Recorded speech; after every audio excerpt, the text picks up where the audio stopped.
Hello guys, നമ്മളിന്ന് കാണാൻ പോകുന്നത് മക്കഡാമിയ നട്ടിനെ കുറിച്ചാണ് കേട്ടോ. ഇതിനെക്കുറിച്ച് ഏറ്റവും അവസാനം വീഡിയോ ചെയ്യുന്നത് ചിലപ്പോൾ ഞാനായിരിക്കും. എന്നാലും കുഴപ്പമില്ല, എനിക്കിപ്പോഴാണ് സാധനം കൈ കിട്ടിയത്, അതുകൊണ്ടാണ്. ഇതൊരു ഓസ്ട്രേലിയൻ ഒറിജിൻ നട്ടാണ്. പോരാത്തതിന് ഭയങ്കര പ്രോട്ടീൻ റിച്ച് ആയിട്ടുള്ള ഒരു നട്ടാണ്. ഇതിൻ്റെ ഷെല്ല് പറഞ്ഞാൽ അത്യാവശ്യം നല്ല ഹാർഡാണ്. ഒരു മെഷീൻ കട്ട് കൊടുത്തിട്ടുണ്ടാവും, കൂടെ ഒരു കീയും കൊടുത്തിട്ടുണ്ടാവും കേട്ടോ. നമുക്ക് വേണമെങ്കിൽ കത്തിക്കിട്ട് തുറക്കാം, കുഴപ്പമൊന്നുമില്ല. പിന്നെ കൗതുക ലേശം കൂടുതലായതുകൊണ്ട് നമ്മൾ കീ തന്നെ ഇട്ട് തുറക്കണമെന്നേ ഉള്ളൂ കേട്ടോ.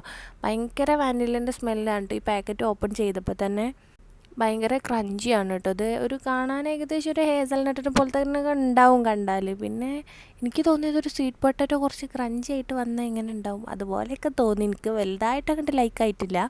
പിന്നെ എന്നോ എവിടെയോ കഴിച്ച് മറന്നൊരു ടേസ്റ്റ് പോലെയൊക്കെ തോന്നി. കാരണം ഏതാണെന്ന് പറയാനും അറിയില്ല, അങ്ങനത്തെ ഒരു ടേസ്റ്റ് ആയിരുന്നു കേട്ടോ. ഇത് 500 ഗ്രാംസിന് വരുന്നത് 22 റിയാലാണ്. നാട്ടിൽ അവൈലബിൾ ആണോ ചോദിച്ചാൽ അറിയില്ല. നമുക്കിവിടെ നെസ്റ്റോന്നാണ് കിട്ടിയത്. അപ്പോൾ ഇന്ന് എത്ര കളർ ഇട്ടിട്ടാ?